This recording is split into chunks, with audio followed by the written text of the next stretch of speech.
Sir ఈ government వచ్చిన పథకాలు అందినాయా మీకు? వచ్చినాయి సార్. ఏ పథకాలు అందినాయి? సిలిండర్ రెండు వచ్చినాయి. నెక్స్ట్ ఏమో మా నాన్నగారికి వృద్ధ పింఛన్ వస్తుంది 4,000. మా పిల్లోడికి తల్లి వందనం వస్తుంది. అంటే మీకు ఎన్ని రావటం మీకు ఎలా అనిపిస్తుంది? చాలా సంతోషం ఉంది సార్, చాలా సంతోషం ఉంది.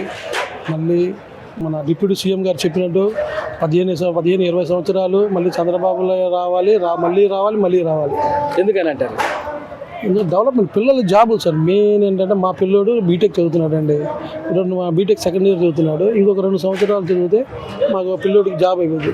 మెయిన్ మాకు మంచి కంపెనీలు వచ్చి మా పిల్లలకి మంచి కంపెనీలు మంచి భవిష్యత్తు ఉంటే చాలా. ఇప్పుడు మా పిల్లలు చదివారండి, ఇప్పుడు చెన్నై, బెంగళూరు, అదర్ స్టేట్స్కి వెళ్ళాల్సి వస్తుంది. అదే ఇక్కడ జాబులు వచ్చినాయి అనుకోండి, మా కళ్ళ ముందు ఉంటారు, మా దగ్గర ఉంటారు, మా ఫ్యూచర్ బాగుంటుంది సార్. మా పిల్లలు మా దగ్గర ఉంటే ఇప్పుడు మాకు ఏదైనా సంథింగ్ అర్ధరాత్రి ఏదో జ్వరం వచ్చింది నాకు, మా అబ్బాయి మా పక్కన ఉన్నాడు అనుకోండి, టక్కున రాత్రిపూట ఆటో క్యాగేయడానికి హాస్పిటల్కి తీసుకెళ్ళడానికి అది బాగుందని మేము అనుకుంటున్నాం సార్. మన రోడ్లు ఉన్నాయి, రోడ్లు గుంతలు పడడం, డ్యామేజ్ చేయడం అలా జరుగుతుంది.